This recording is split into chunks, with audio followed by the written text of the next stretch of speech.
My name is Eve Kitchener and I'm from the Rudgery Nation. Article 15 to 16, freedom from torture, cruelty, violence and abuse, and my story is about healing.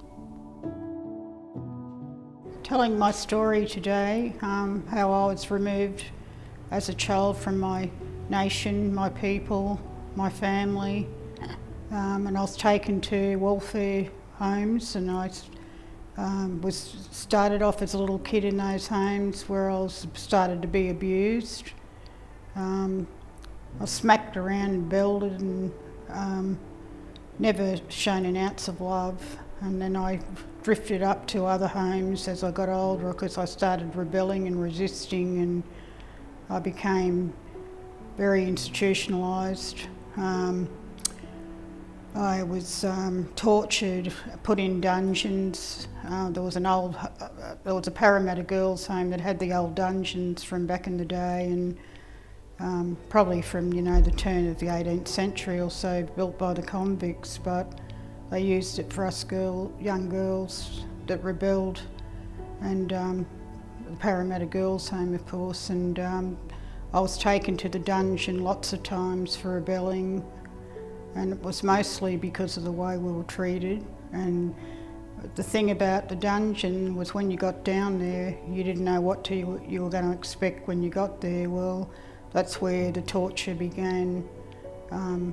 You were raped, bashed, kicked, punched, and then of course I had boiling water thrown on me by a male officer that hated me because I resisted, and I used to stand up to them, but he used to say things like, "I'll break you, Kitchener," and I used to say back to him, "Go, have a good try," but I never ever broke down in front of him. That all happened when they weren't there, because I wouldn't show them any part of me, any part of myself, So I've developed severe depression, anxiety, post-traumatic stress disorder, and there's a lot of other things that I have wrong with me as well, due to to those places, what they did to me.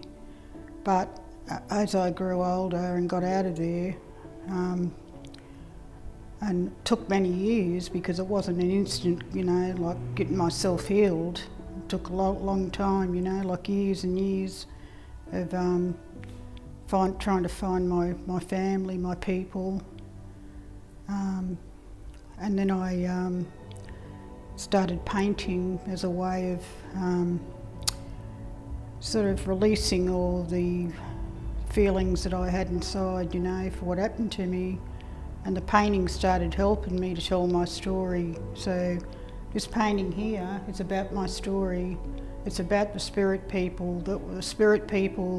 The three spirits you see in this painting, the three spirits were always with me on my journey from the beginning. And the spirits there guided me lots of times when I was down and out and depressed, and at the end of my life where I felt like doing myself in. I didn't want to be here. But these spirits were there, and I knew they were guiding me not to do that. And I put it onto the canvas and painted it. And I've put on like a track, around up the top here. And how I started out. And then I met these spirits on the way of my early journey. And then the big spirit up the top here, the main spirit, is sort of like me, it represented virtually me. And the little spirits down the bottom were the spirits that would not let go of me and kept pulling me not to kill myself all those years ago. And it's brought me down here and past all these dreaming circles, and it brought me down to the bottom here.